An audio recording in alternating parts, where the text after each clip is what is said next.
Hello, everyone.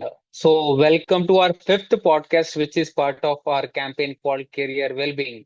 My name is Gautam. I represent Invisol and I take care of operations and marketing. And also, we have with us Akar Sriramoju. And in the past, and I mean, in the previous podcast, we discussed about the neurodivergence and what does it impact on any individual. It could be adolescents or teenagers. And in this podcast, we are discussing about thoughts, emotions, and behaviors of teenagers. So, Akarsh, why don't you introduce yourself in short and before I ask the question? Yeah. Hi, Gautam. This is a fifth podcast, I guess. So it's been really good. Like since last 1.5 months, we are trying to create awareness about teenagers, how they take decisions, and related to career and also neurodivergence and AI, jobs in the future. All these kind of topics we have covered in the last podcast. And today we are going to discuss about thoughts, emotions, and behaviors of teenagers in the current world. As you said, my name is Akash Sriramoju. I'm an educational psychologist. I did my master's in neural and cognitive science. I specialize in education psychology.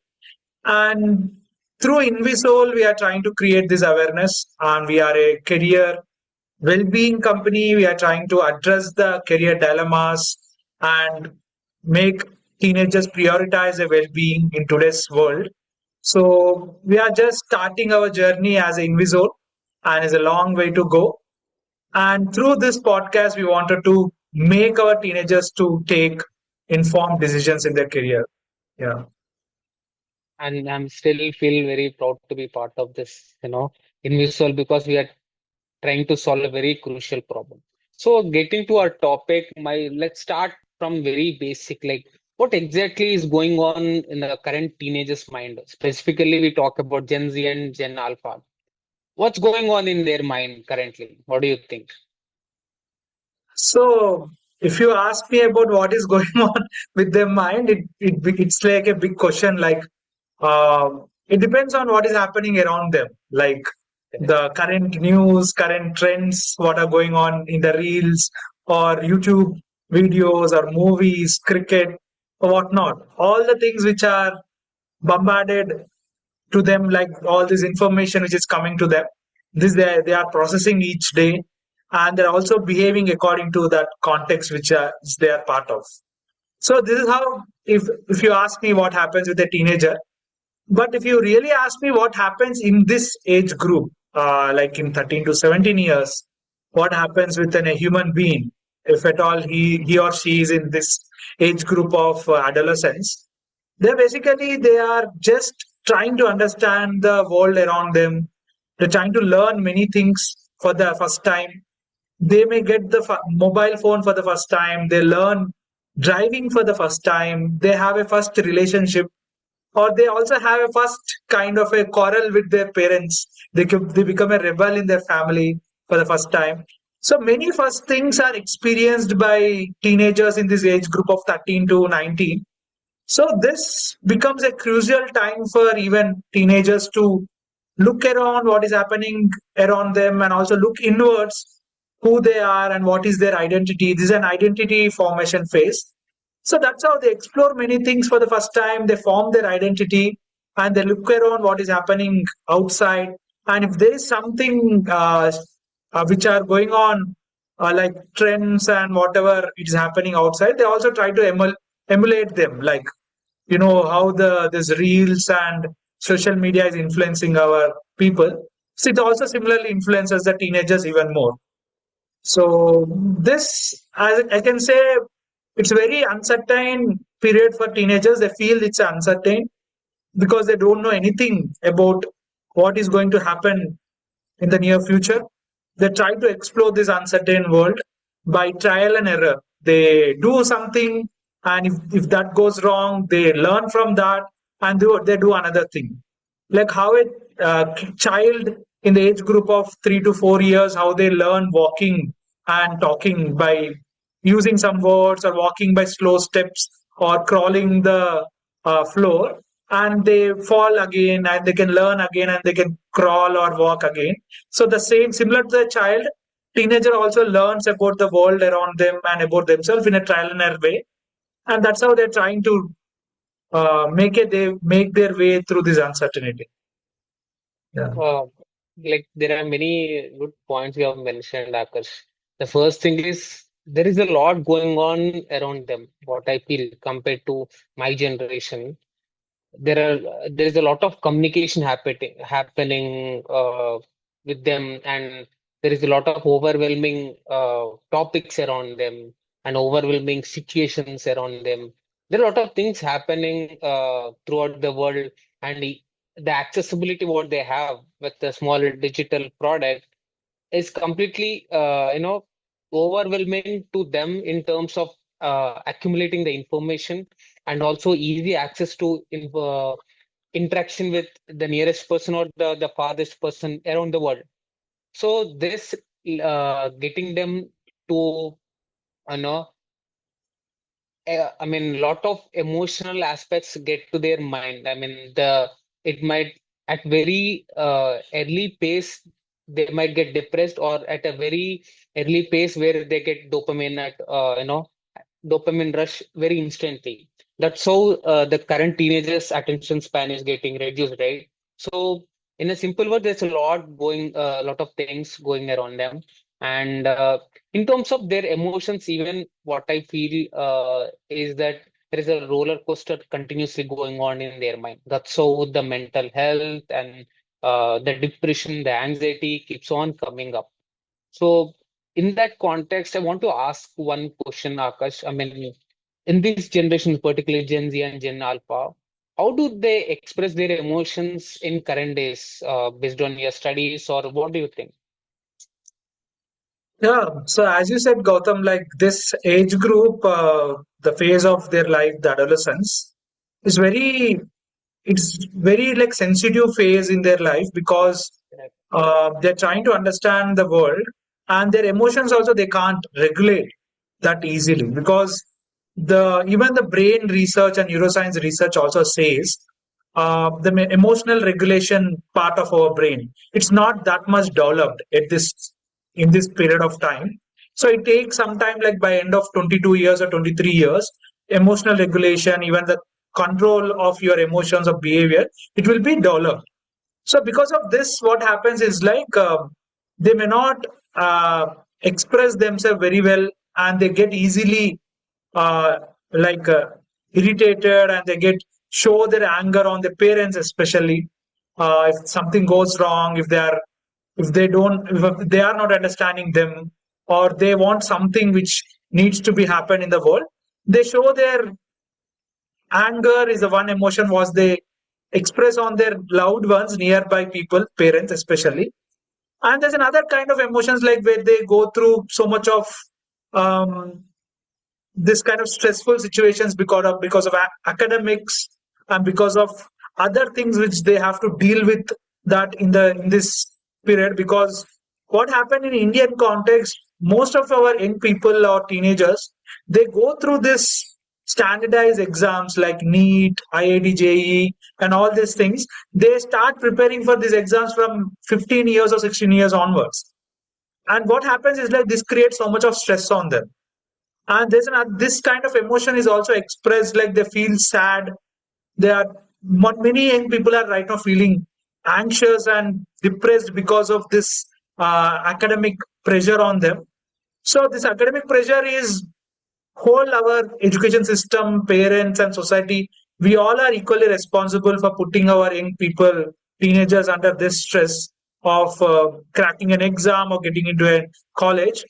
So from having an anger to expressing their sadness or feeling depressed, and they also first for the first time they also have a social relations, they have a romantic relations as well for the first time in this age group. They also feel so much of different joyfulness in their life for the first time. So these all mixed emotions they go through each day, and that's how you can see a roller coaster of all highs and lows at this time. And they don't have that brain capacity, or even that is not developed. Emotional control mechanism is not developed. Because of that, they are not able to control their emotions, and they maybe easily get angry. They also have more affection towards the people, and they easily get what you can say, they get down, then they feel low if something goes wrong. So these kind of all things goes through them each day because of they don't know how to control their emotions or how to manage them. Yeah. correct. Yeah, like there are very even what I feel is that Akash, we need to break down this topic into one more question. I just got like there as we got to know that there is a roller coaster of emotions happening in their mind due to the overwhelming information or the connections they build on the environment and the situations they are being in. So one thing I got to like how they are expressing their emotions compared to the previous generations. I mean, how did we? So to give an example, when I felt like depressed in my very young age, there is no uh, thing like there is a way I know to express my depression or some kind of burnout or some kind of sadness. So even if I try to express our sadness, it was completely judged, right? So that's why we didn't. They say like we are the generation where like we are strong, but still we hadn't got much opportunity to express ourselves. So what do you think in the current Gen Z and Gen Alpha, this kind of generation, are expressing their emotions in this world? Yeah. So as you can see, if apart from the generations, whether it's millennials or Gen Z or Gen Alpha, how and what of the brain, like how brain behaves and what is the brain at this time, like at this age of this adolescence, it's similar, like across the generations. The brain, how the brain develops is a similar thing. Even for millennials it was the same, for Gen Z it was the same, but Gen Alpha it was the same. But what is different right now is the outside context.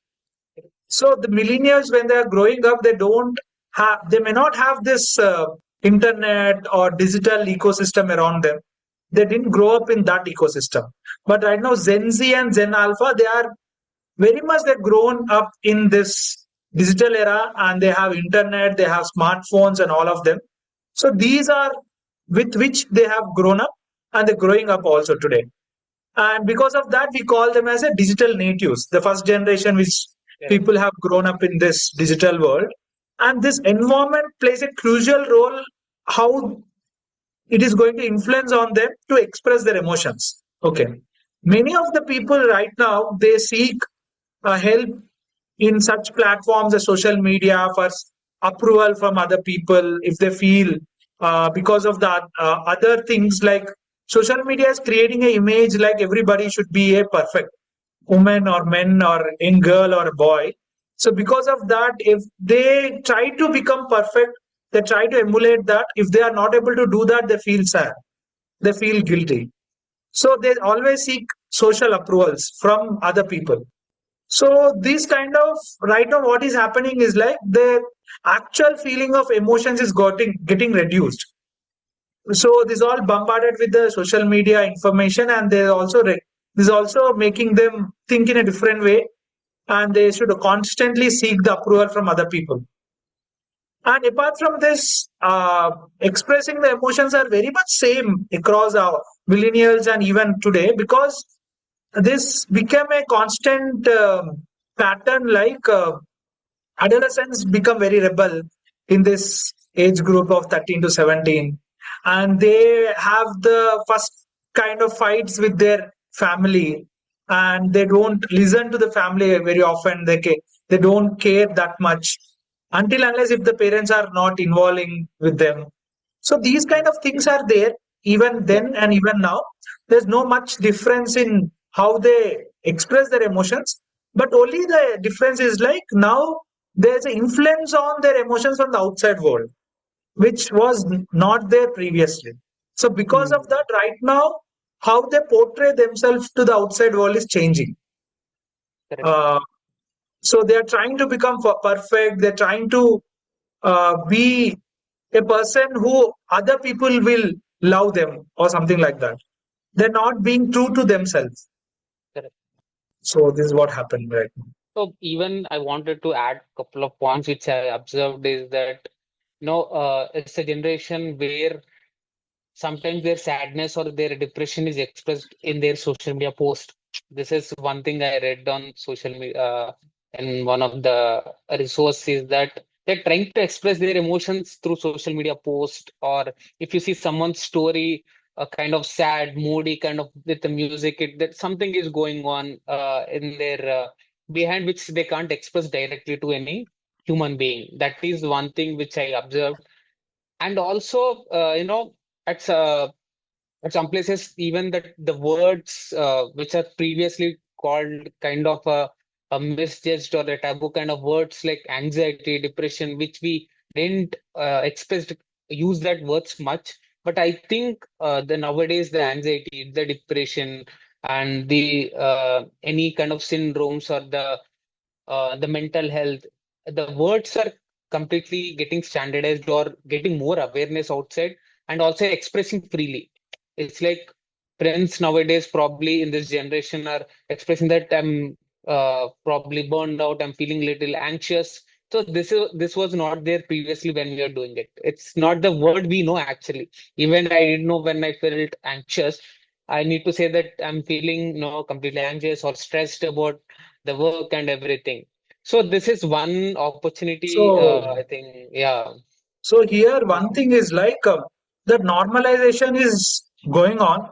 People are Mm, right now openly, not many people openly, they are coming out, are saying about their own journey, how that they have gone through depression phase or how they have coped up with anxiety in their life. And people are coming out and openly mentioning about all these things, and it's also creating so much of awareness in the outside world, and young people are also coming out and saying all these things. But here we should also distinguish between people who use depression and anxiety as a normal word, which general English word, and the depression anxiety which actually has some clinical significance. So mm, when you say, when I say that I am depressed right now, it maybe I'm feeling sad because of something happened in the work setting or in my school. I'm feeling depressed. That English word of depressed has a different meaning of feeling sad. But when the actual depression, which is related to clinical psychology, is different because that has so many symptoms related to that.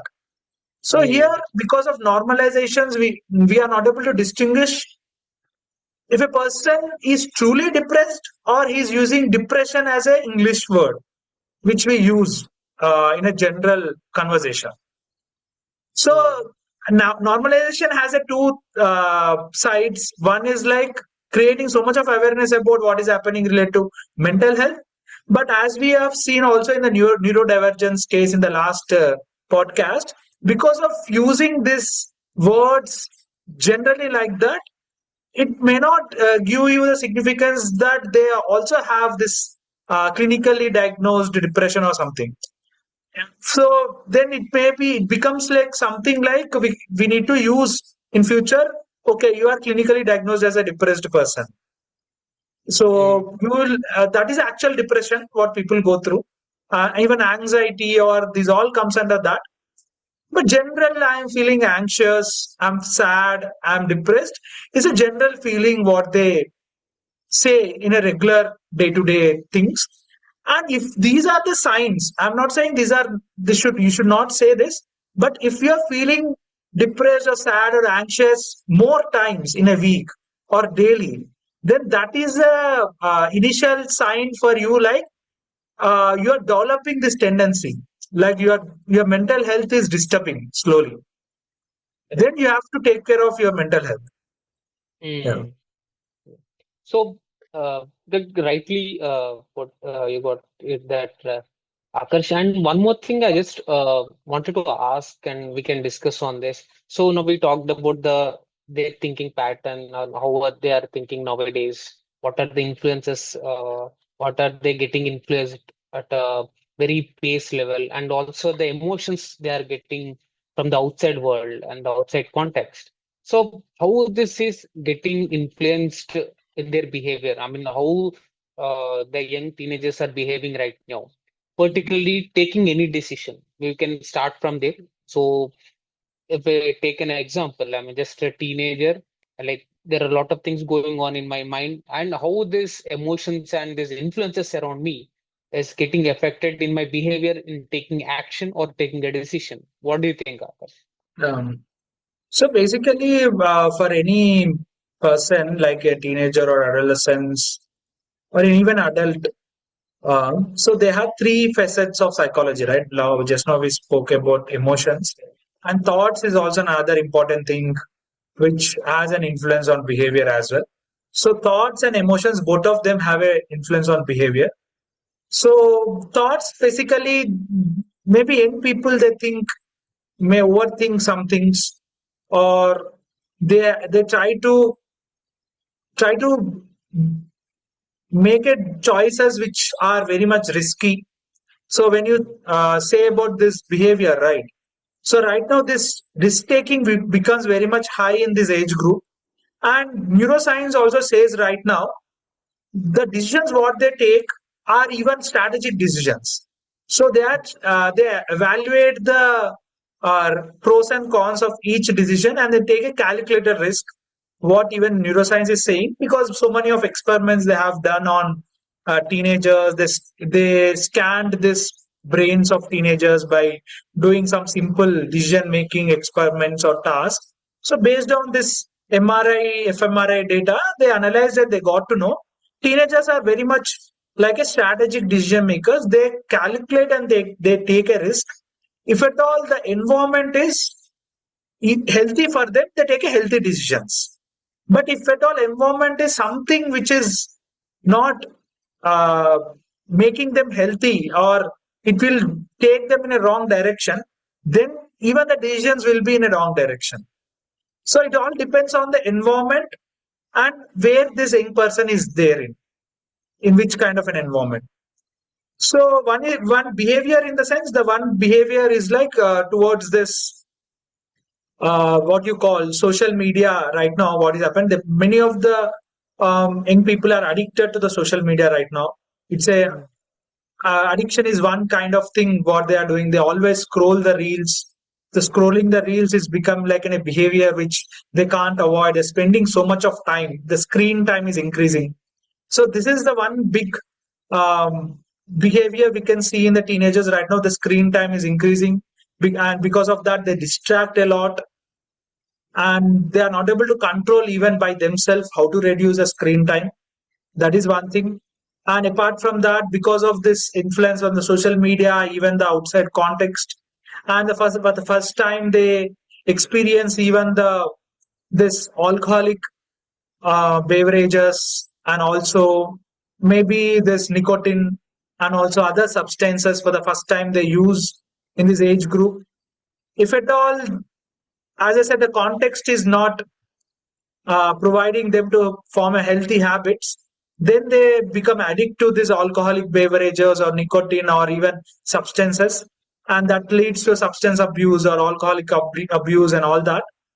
So it all depends on, like, they have this capability to take risk and experiment with new things and learn from the world. But if the surrounding environment and peers are not according to the way where they have to develop a healthy habits, then that may lead to an addiction, or it may lead to this kind of behaviors of overeating as well. Some In some cases, like even social media is also promoting this kind of anxiety in young people to make them overeat, because of they are not able to understand like a body, the body structure or figure what they observe in the social media. They're believing this is the uh, ideal persona of any human being. This is how they should be there, but that is not the case. So social media is falsely making them believe there is an ideal girl, ideal boy. Because of that, they make themselves low and they feel anxious, and because of that they also stop eating in some cases, and in some cases they overeat. So these kind of all the things, the online ecosystem and the offline ecosystem, these all things come together and they're shaping the minds of teenagers. And that's how it is reflected in the behavior of maybe interacting with the parents in the home, how they interact, how they also respect or how they speak to the other people, whether they speak empathetically or not. These all things are related because of the online and offline context which they are into. Mm. And Yeah. even this socio-economic condition, if they come from poverty, or if there is a something called the parental family dynamics in the their house, how their parents behave, these all also influence the teenager to behave in a particular way. Yeah. I completely agree, what you said, Akarsh. And also, I want to add a couple of points. Even we talked about the emotion regulation. I mean, they can't regulate their emotions, right? Eventually, this leading to, behavior challenges what they are facing internally, maybe expressing too much anger out there, or getting addicted, or by getting into toxic relationships and everything. And also, I want to talk the positive aspect of this, even having the lot of access to social media and everything. I think they are the one generation getting the opportunity to find a good role models out there, successful people. I mean, who have achieved a lot of things, created impact in the world, and so getting that access, at least letting them to create their own goals, or they're getting to know their purpose and what kind of life they want to live. This is the positive aspect probably is getting out there, and that's how I see a lot more people getting into the gym nowadays. Even when I go to a workout, there are a lot of young generation at the very, 19, 18, they started working out. I know at certain level they're coming out just to do reels, or maybe looking at some other influencers, they're getting into the gym. But the positive side which I'm seeing is that at least they got a thought getting into the gym. That might change his way of thinking. When working out, he'll get to know it's not that easy to get in a good shape or everything. You need to have a good discipline, good diet, and everything. This might teach very better things to take care of an individual or manage their emotions and their well-being. So, what do you say about the positive aspects? And one more thing to the continuation. So, same behavior, how does it, help individual to take decisions in terms of specific career? Yeah. Yeah. So basically, yeah, for social media, we have the negatives and also positives. Mm. Like we can't avoid the social media. We can't totally discard ourselves and isolate ourselves from the online. We have to be connected to the online. We have to use the social media. But the one thing we need to learn is like how to effectively use the social media for yourself. So as you said, like now because of the social media, because of the so much of information available online, now teenagers are able to form their role models. They are able to learn about these and different people all across the world, and they are able to get influenced by these influencers, so-called influencers. Yeah. If they, so these are influencers. Like previously, we used to say influencers are somebody who has done something in the world. Now we have influencers who have followers on the social media. So because of that, okay, there's a pros and cons, but teenagers got an opportunity to learn about many things in short time by just looking at a reel or learning from a post or something like that. It's a very positive aspect. They got information on their hands, but how they are using it is also a very big question, and we have to make them aware how they can effectively use it as well. And one thing you said is like, yes, some people are really motivated to go to gym because of awareness, and you can also see in India, many people are motivated to go and play badminton or cricket in the weekends and all that. It's also creating a culture of going to a court and playing there.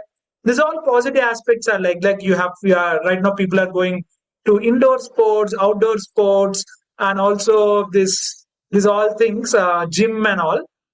But here, one more important thing in the uh, in this all we have to think about is like when a young person is going to gym, or when a young person is going to some place where to become healthy, or healthy is one thing, but whether with what thought process they are going to this gym, whether they are going to become a healthy person or just they are going to make their physical appearance very well so that they can impress girls in their college or boys in their college.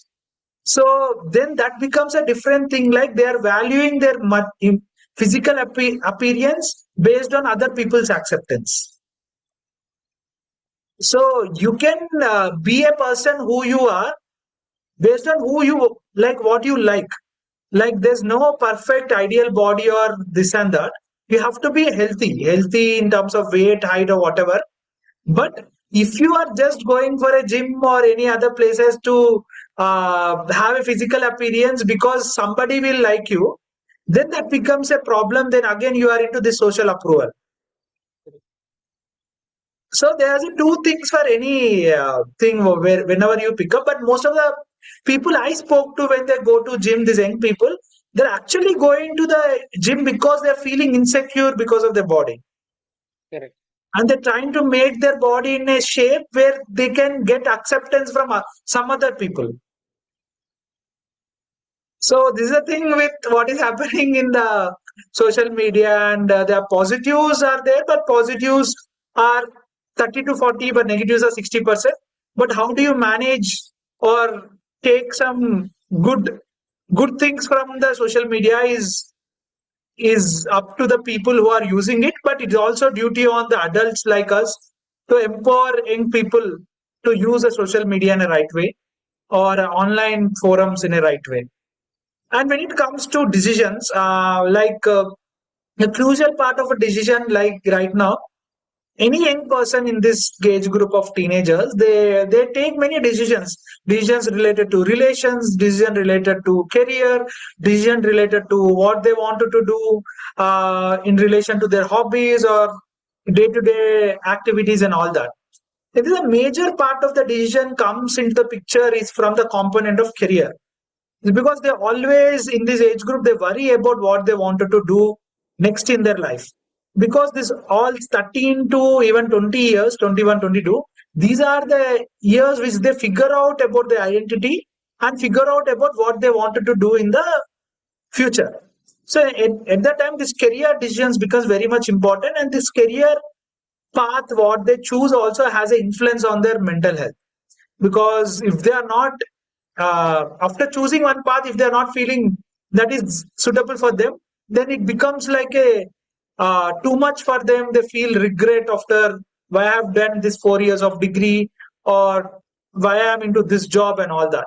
So to avoid this all things, that's why the organizations like Invisol and other companies are trying to help young people to initially to discover about who they are, because knowing about who they are in this crucial years is very important, and they also should nurture their capability in these crucial years. And after nurturing their capability, have to also get to know what career direction they have to go, and they have to set a goal in their life, and to pursue that goal they have to take a career path. And I feel these all things, getting to know about them and nurturing their capability and having a goal about their what they wanted to do after 5 10 years, and what pathway you will take them through that goal. Knowing about all these things will happen through self discovery, what we are thinking. That is why we designed a self discovery journey. And I feel young people, they should not compare themselves with anybody, because not every person is same. Every person is unique, as we believe. Like every young people is unique, every teenager is unique. So they have to realize about who they are and what are their capabilities, and based on that they have to choose a career path. If you are not able to do it by yourself, we have to come to the people like Invisol, where we'll help you to go through this self discovery journey. Yeah. Yeah, so to summarize our podcast, and we are already getting to end. And I think we talked about the emotions and the thought process behind your teenagers and the adolescents, how they are thinking, and the thoughts behind it, and their emotional regulations, and how those are impacting their behavior in taking decisions, and how outside world is influencing them in taking decisions. And to finally say that I think every individual need to have a clear purpose and the reason what they are doing and why they are doing it. They should know their why before getting into taking any decision. Or they wanted to become an influencer, that's fine. They want to become a any engineer or anything. They should have a clear purpose, and after that they need to realize what they are, and shouldn't compare themselves with any other people in the outside world, because it's always a positive and negative aspects of the social media. Shouldn't get addicted to any other things which are affecting your health or mental, physical health or mental health, and take whatever the decision should be very informed. And yeah, so that's how we end our podcast. And thank you, Akash, and thank you each and everyone for watching this podcast. And please subscribe to this channel. We'll come up with few more topics on this, and we'll continue this campaign called Career Wellbeing. And thank you for your time. And yeah, thank you, everyone. Thank you, everyone.